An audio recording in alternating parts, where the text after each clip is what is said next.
Albuquerque, New Mexico, Los Pollos, Hermanos Restaurant. The smell of fried chicken filled the air as customers lined up for their meals. Behind the counter, a man in glasses and a yellow shirt smiled politely. Gustavo Fring, manager, businessman, philanthropist. The DEA had a file on him 3 inches thick, but every page led to the same conclusion: clean. Agent Hank Schrader sat in his car across the street, watching Gus through the window. "This guy's too perfect," he muttered. "Nobody's that clean." But perfect was exactly what Gus had spent 15 years building. A legitimate front, a respectable reputation. Awards from the Albuquerque Chamber of Commerce hung on his office wall. The mayor knew him by name. Local charities received his generous donations. What the DEA couldn't see was the empire underneath. A meth distribution network spanning the entire Southwest. The purest product on the street, 96% purity. Labs hidden beneath industrial laundry facilities. Trucks carrying product disguised as restaurant supplies. Money laundered through a dozen legitimate businesses. Gus made more in a month than most people earned in a lifetime. The Juarez cartel feared him. They tried to eliminate him years ago and failed.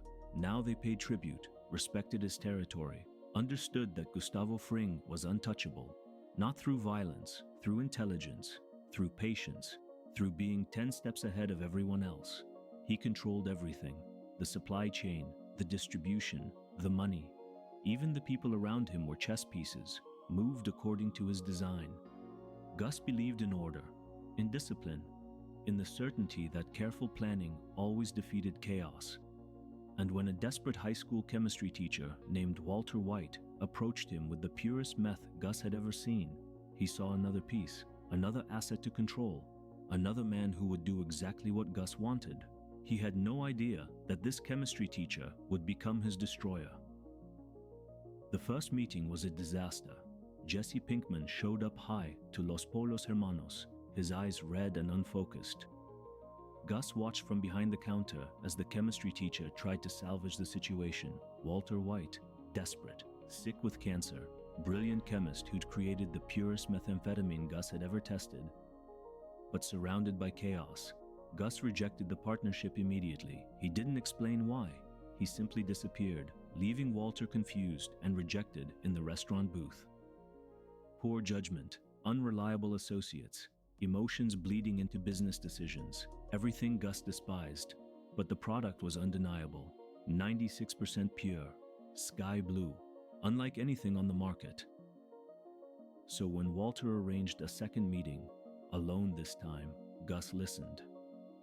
The teacher was persuasive, promised that Jesse would never be a problem again, swore he could deliver consistent quality, begged for a chance to prove himself. Gus saw an opportunity, not a partner, an asset, a desperate man with terminal cancer who needed money for his family. Desperate men were controllable. They had no choice but to obey.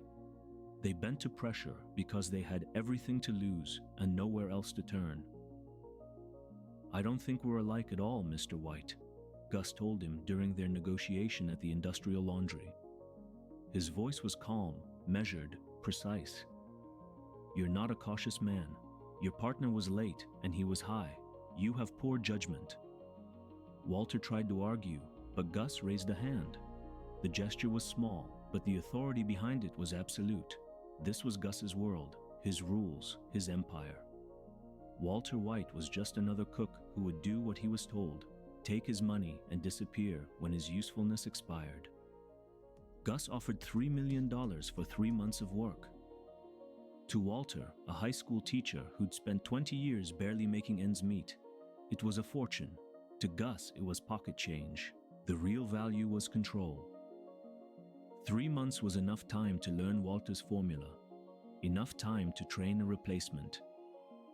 Gale Boetticher was already waiting in the super lab, eager and obedient, the perfect assistant, the perfect future replacement. Walter accepted the offer because he had no choice. He needed the money, needed it desperately. His family's future depended on it. Gus knew this, counted on it. Desperation made men predictable, made them weak, made them manageable. In those first weeks, Gus watched Walter closely. The teacher was talented, no question. His understanding of chemistry was exceptional, but he was also emotional, impulsive. When Jesse caused problems, Walter defended him. When Gus assigned Gale as his assistant, Walter insisted on bringing Jesse back instead. Every decision was contaminated by personal feelings, by loyalty to people who didn't deserve it, by sentiment that had no place in this business. Gus tolerated it because he had a plan. Let Walter cook for a few months, let Gale learn the formula, then eliminate the problem. Walter would be replaced by someone who followed orders, without question, without drama, without the constant complications that came with emotional attachments. "He does what I say," Walter had insisted when arguing for Jesse's return to the lab. Gus almost laughed. Walter thought he was in control, thought he was making decisions, thought he had power in this arrangement. He didn't understand that Gus was always 10 steps ahead, always calculating, always preparing for the moment when Walter White would become expendable. The chemistry teacher believed he was building a future for his family. What he was actually doing was digging his own grave. Gus would use him, learn from him, and discard him the moment a suitable replacement was ready.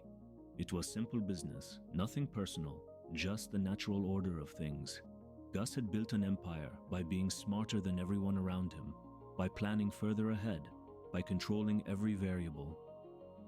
Walter White was just another variable, another piece on the board, another man who thought he was special but would ultimately prove to be as disposable as all the others. What Gus didn't see, what he couldn't see, was that Walter White wasn't desperate for money anymore. He was desperate for power, for control, for respect, and desperate men seeking power were the most dangerous kind. Not because they were strong, but because they had nothing left to lose except their pride. Gus Fring had built his empire on the assumption that he could control everyone, that his intelligence and planning made him untouchable, that a dying chemistry teacher with poor judgment would never pose a real threat. It was the biggest miscalculation of his life. The relationship between Walter White and Gustavo Fring deteriorated quickly. What started as a business arrangement became a war of wills. Walter had crossed a line when he killed 2 of Gus's street dealers to save Jesse's life. Gus forgave it once. But forgiveness wasn't mercy, it was strategy. Gus needed Walter's formula, and once Gale Boetticher learned it completely, Walter would be eliminated. Walter knew this. He could feel it in every interaction, the polite distance, the cold professionalism, the way Gus looked at him like a problem waiting to be solved. So Walter made his own move. He convinced Jesse to kill Gale, the replacement cook, which forced Gus to keep Walter alive. Without Gale, Gus had no backup chemist. Without Walter, Gus had no product. It was a brilliant move. It was also a declaration of war. Gus responded with patience. He separated Walter from Jesse, giving Jesse purpose and direction while isolating Walter in the superlab. He assigned guards to watch Walter's family. He made it clear that Walter's wife, his children, everyone he loved existed at Gus's discretion. The message was simple: you live because I allow it, and you will die when I decide. Walter tried to fight back. He convinced Jesse to poison Gus with ricin, a plan that failed when Jesse refused at the last moment.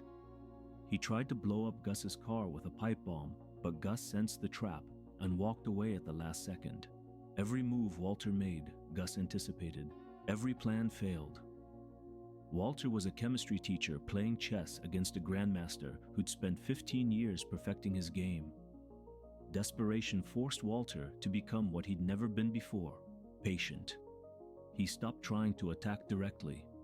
Instead, he watched. He studied. He observed Gus's patterns, the way he would observe a chemical reaction, looking for the weakness, the vulnerable moment, the point where everything could change. And slowly, carefully, Walter began to notice something. Gus was untouchable in his business. His security was perfect. His routines were unpredictable. He changed routes, changed schedules, changed everything constantly to avoid becoming a target. But there was one exception. One place Gus visited regularly: One pattern that never changed. Casa Tranquila, a nursing home on the outskirts of Albuquerque. Gus went there every few weeks, always alone, always to visit the same resident. Hector Salamanca, an old man in a wheelchair who couldn't speak, who could only ring a bell attached to his chair to communicate. A former cartel enforcer who now sat paralyzed and powerless, living out his final years in silence. Walter didn't understand it at first. Why would Gustavo Fring, the untouchable businessman, waste time visiting a disabled old man in a nursing home? There was no business there, no profit, no strategic value. Just Gus, sitting across from Hector, talking to him, taunting him, reminding him of his powerlessness. Then Walter remembered something Jesse had mentioned months ago. Gus and the Salamanca family had history, bad history, the kind that went back decades and involved blood and betrayal. Hector Salamanca had been part of the cartel that Gus had spent years destroying. More than that, Hector had been there when someone close to Gus died, someone Gus had loved. Walter researched deeper. He talked to people. He pieced together the story. Hector Salamanca had killed Gus's partner Max years ago in Mexico, shot him in the head while Gus watched, helpless. That murder had defined everything Gus became, his empire, his revenge, his cold, calculated destruction of the cartel. And Hector, the man who pulled the trigger, sat paralyzed in a nursing home, forced to live while everyone he loved died around him. Gus visited Hector not for business. He visited for revenge, to gloat, to remind Hector that he'd lost everything. It was personal, it was emotional. It was the one crack in Gustavo Fring's perfect armor. Walter saw the opportunity, not to attack Gus directly, that had failed every time, but to use Gus's own vendetta against him, to turn Hector Salamanca from a powerless old man into a weapon, to exploit the one moment when Gus let his guard down, when emotion overrode caution, when the businessman became human. For the first time since the war began, Walter White had a plan that might actually work, not through strength, not through chemistry, but through understanding his enemy's one weakness, the need for personal revenge. Gus thought he knew every variable, thought he'd planned for everything, but he hadn't planned for Walter White to become a student of human nature instead of just chemistry, hadn't planned for the teacher to learn from his mistakes, hadn't planned for desperation to breed intelligence instead of panic. The observation was complete. The weakness was found. Now Walter just needed to convince the most dangerous man in Albuquerque, a man who hated Gus as much as Walter did, to become a weapon one final time. Hector Salamanca was about to have a visitor. Casa Tranquila, nursing home. The smell of disinfectant and old age hung in the air. Walter White walked down the hallway, his heart pounding. He was about to approach the most dangerous man he'd ever met, not because of what Hector Salamanca was now, but because of what he used to be, a cartel enforcer, a killer, the man who'd taken more lives than Walter could count. Hector sat in his wheelchair in the courtyard, paralyzed from the neck down after a stroke years ago. He couldn't speak, couldn't move, could only ring a small bell attached to his chair to communicate yes or no. The DEA had tried to flip him a dozen times. Every time Hector refused, not because he was loyal. The cartel had abandoned him, but because Hector Salamanca didn't cooperate with anyone. Walter sat down across from him. "Mr. Salamanca, my name is Walter White. We've never met, but we have a common enemy, Gustavo Fring." Hector's eyes focused on Walter with sudden intensity. The bell remained silent, but the hatred in those eyes was unmistakable. "Gus killed your nephews, Tuco, the cousins, your whole family. He's been coming here to taunt you, hasn't he? To remind you that he won, that you lost everything while he built an empire." The bell rang once. Yes. Walter leaned forward. "I want him gone too. He's trying to eliminate me. He's threatened my family. I've tried everything. Poison, explosives, every plan I could think of. But he's always one step ahead. He's too careful, too smart, except for one thing." Walter paused, letting the words sink in. "He comes here. to see you. It's the only place he goes where his guard is down, the only moment when emotion overrides his caution. He hates you so much that he can't stay away. Hector's eyes narrowed. The bell rang twice, rapidly. No, he didn't believe Walter could do anything, didn't believe a chemistry teacher could touch Gustavo Fring. I can make a device, Walter said quietly. Small, powerful, hidden under your wheelchair. When Gus comes to visit you, you ring your bell like always. But this time, it won't just be a bell, it'll be a trigger. The words hung in the air between them. Walter wasn't asking Hector to help from a distance. He was asking him to be the weapon itself, to make one final choice, to take Gus with him. Hector stared at Walter for a long moment. The bell remained silent. Then slowly, deliberately, it rang once. Yes. Walter felt a chill run through him. He'd just convinced a dying man to become a human weapon. There was no going back from this. No moral high ground to claim. This was murder, calculated and deliberate, using another human being as the instrument of death. But Gus had left him no choice. The threat to his family, the constant danger, the certainty that Gus would eventually eliminate him and everyone he loved. Walter had tried every other option. This was the last move on the board. I need you to do something first, Walter explained. Ask to speak with the DEA. When they come, don't tell them anything. Just insult them, make them angry. They'll tell Gus about the meeting, and he'll think you're about to become an informant. He'll come to eliminate you personally. That's when we strike. Hector's bell rang once. Agreement, understanding, partnership born from mutual hatred. Walter spent the next 2 days building the device, not in a lab this time, in his own home while Skylar and the kids were away. Pipe bomb construction, simple chemistry, devastating results. He attached it to a wireless trigger connected to Hector's bell. One ring wouldn't set it off, but the rapid sequence of rings Hector used to communicate frustration, that would trigger the explosion. He installed it under Hector's wheelchair during a late-night visit, hidden perfectly where no one would look. The device was armed. The trap was set. Now they just had to wait for Gus to walk into it. 2 days later, Hector requested a DEA meeting. Agents Schroeder and Gomez arrived at Casa Tranquila, hoping finally to flip the old cartel enforcer. Instead, Hector spelled out insults on a letterboard. The agents left frustrated and angry. Within hours, someone called Gus to inform him. Walter could imagine Gus's reaction, the cold calculation, the decision that Hector Salamanca had finally become too dangerous to leave alive. That personal revenge would have to wait because business required elimination. Now Gus would come, would walk into Casa Tranquila, would enter Hector's room, and would discover, too late, that the powerless old man in the wheelchair had one final move left to make. Walter White had turned Gustavo Fring's greatest enemy into his ultimate weapon. The chess game was about to end. And for the first time since this war began, Walter held the winning piece. Casa Tranquila, nursing home. The afternoon sun cast long shadows across the courtyard.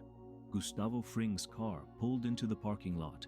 He stepped out, composed and professional as always. His bodyguard Tyrus Kit followed close behind. This was routine business. An informant needed to be eliminated. The fact that it was Hector Salamanca made it personal, but Gus had learned long ago not to let emotion compromise security. Tyrus entered Hector's room first. He swept the space methodically, checked under the bed, looked behind the curtains, examined the medical equipment. His electronic detector scanned for listening devices, cameras, anything unusual. The wheelchair received particular attention. Tyrus ran his hands along the frame, checking for anomalies. He found nothing. The room was clean. "It's clear," Tyrus said, stepping aside.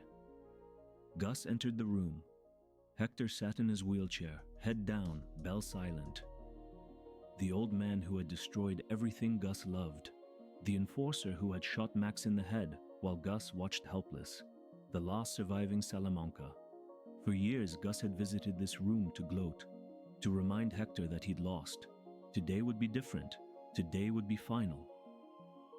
"Hector," Gus said quietly, "I understand you attempted to speak with the DEA. After all these years of silence, you suddenly decide to become an informant. How disappointing."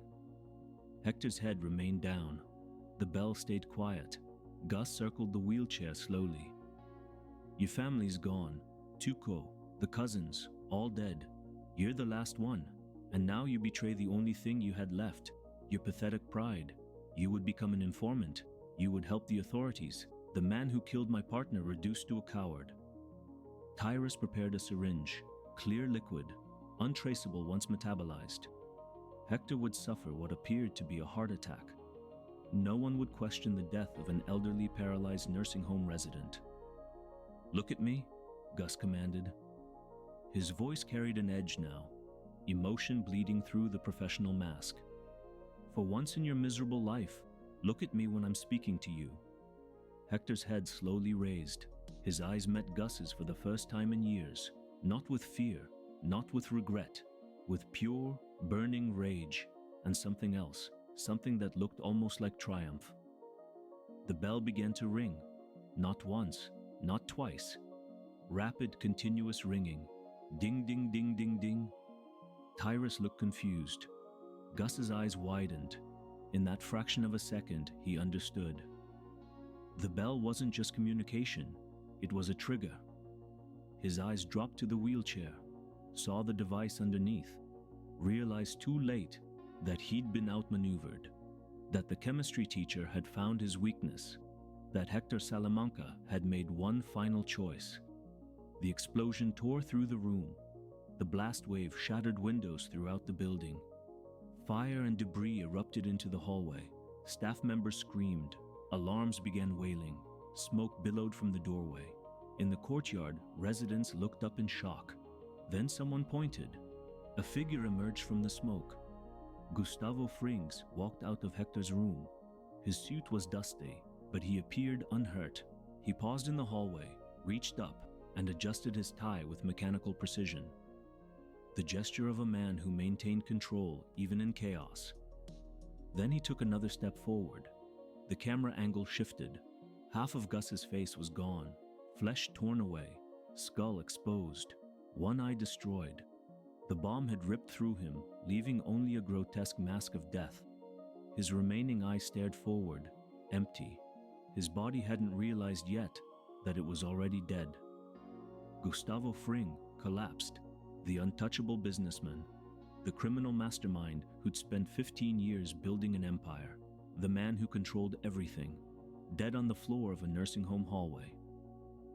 In his car miles away, Walter White heard the news on the radio. Breaking news, an explosion at Casa Tranquila nursing home has killed at least 3 people. His hands tightened on the steering wheel. His phone rang, Skylar's voice, shaking. "Walt, what happened?" Walter White took a breath.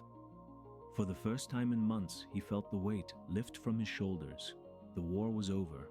He'd won. Against impossible odds, against a man far more powerful and intelligent, a desperate chemistry teacher had found the weakness and exploited it perfectly. "I won," Walter said simply. The phone went silent. Walter drove past the hospital parking garage, saw Gus's abandoned car still sitting there from days before. The Los Pollos Hermanos air freshener hanging from the mirror, the vehicle of a man who would never return to claim it. Gustavo Fring had underestimated Walter White, had believed desperation meant weakness, had thought a dying teacher with poor judgment could never pose a real threat. That miscalculation cost him everything: his empire, his revenge, his life. The chemistry teacher had destroyed the untouchable businessman, not with an army, not with power, with patience, observation, and the willingness to do what Gus never expected. To turn Gus's own hatred into the weapon that killed him. The news spread through Albuquerque like wildfire. Gustavo Fring, respected businessman and philanthropist, was dead, killed in a nursing home explosion alongside Hector Salamanca and a bodyguard. The official investigation began immediately. DEA, local police, federal authorities, everyone descended on Casa Tranquila. Agent Hank Schrader stood in the ruins of Hector's room. The blast pattern told a story. Explosive device under the wheelchair. Bell mechanism rigged as a trigger. This wasn't random violence. This was calculated revenge. Salamanca did this, one investigator said. Final act of revenge against Fring. But Hank wasn't so sure. He'd been tracking Gus for months, had suspected the Los Pollos Hermanos owner was more than just a chicken restaurant manager. The laundry facility, the offshore accounts, the connections to cartel violence, all circumstantial but mounting evidence that Gustavo Fring controlled something massive. Now he was dead, and the pieces were starting to fall into place in ways Hank hadn't expected. The DEA raided the industrial laundry within hours. Beneath it, they found the super lab, state-of-the-art equipment, chemical residue everywhere. This wasn't some small-time operation. This was a multi-million-dollar meth production facility. The purity levels of residual product tested at 96%. Only one person in the Southwest could cook at that level. Heisenberg, Hank said quietly, staring at the blue meth samples.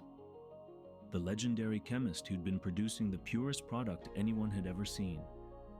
The DEA had been chasing this ghost for over a year. And now they knew.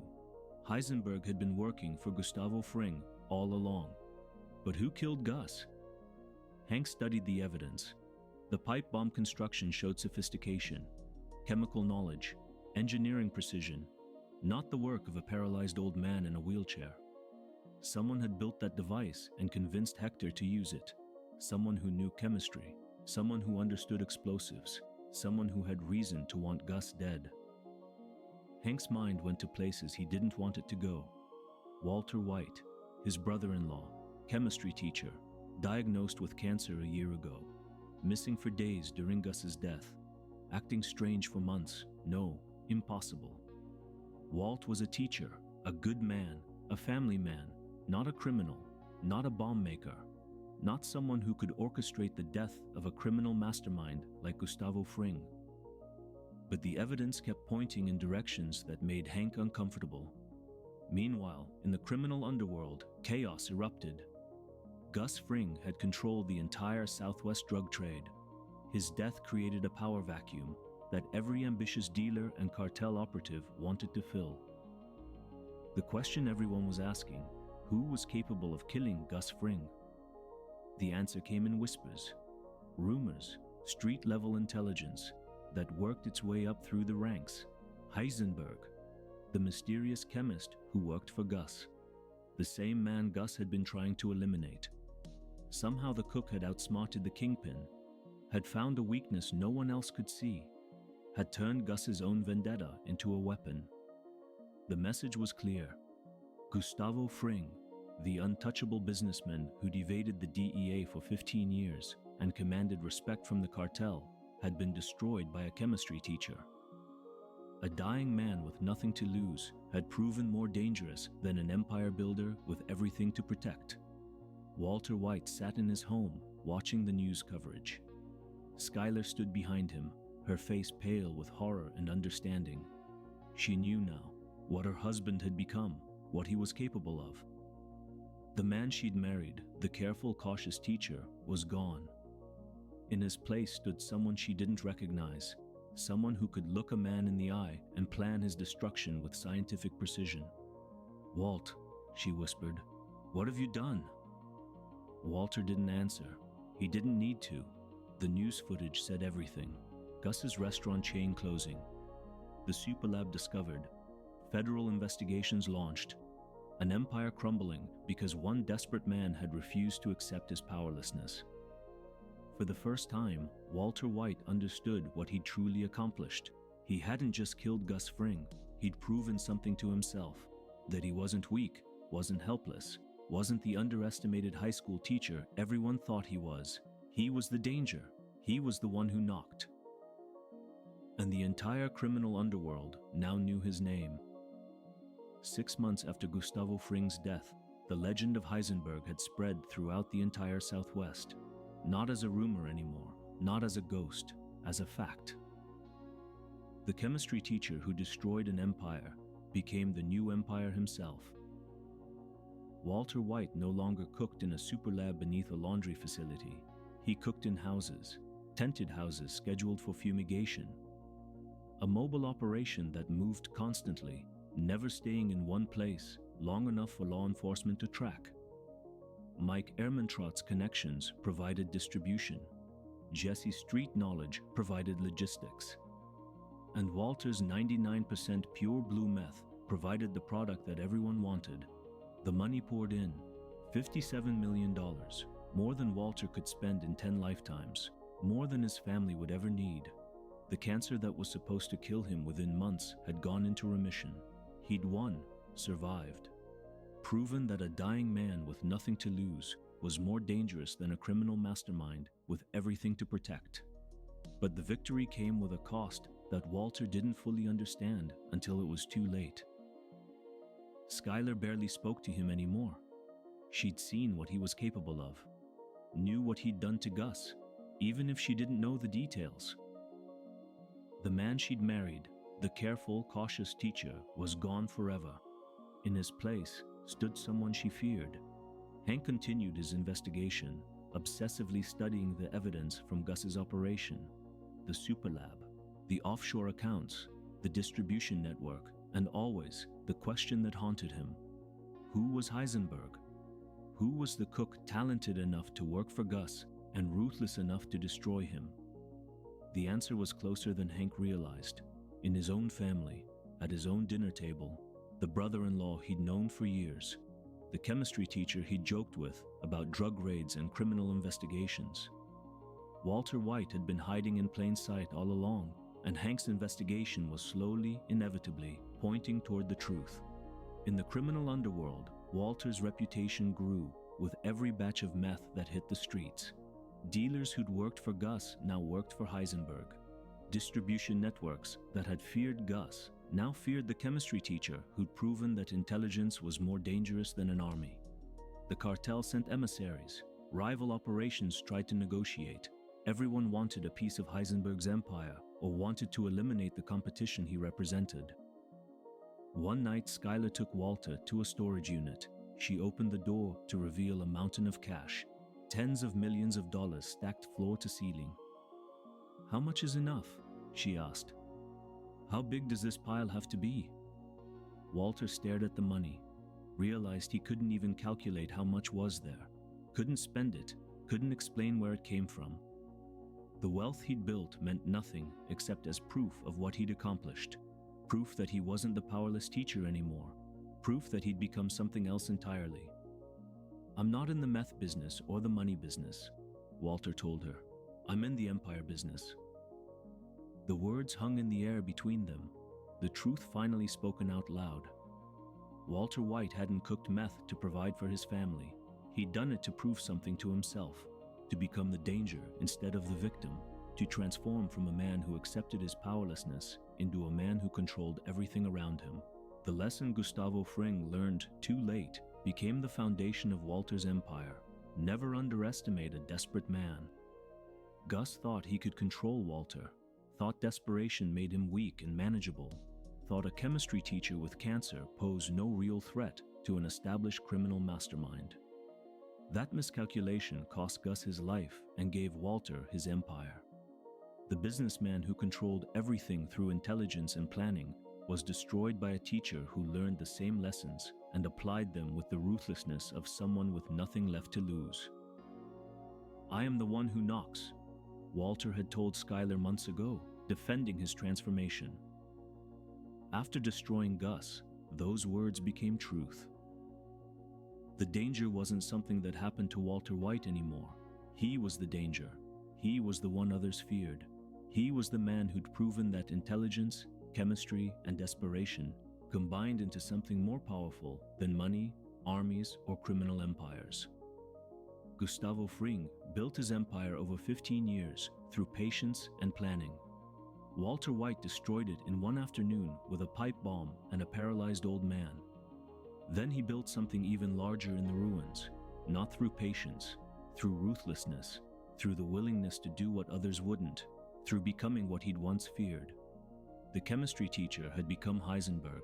The transformation was complete, the victory was absolute, and the legend would outlive them all.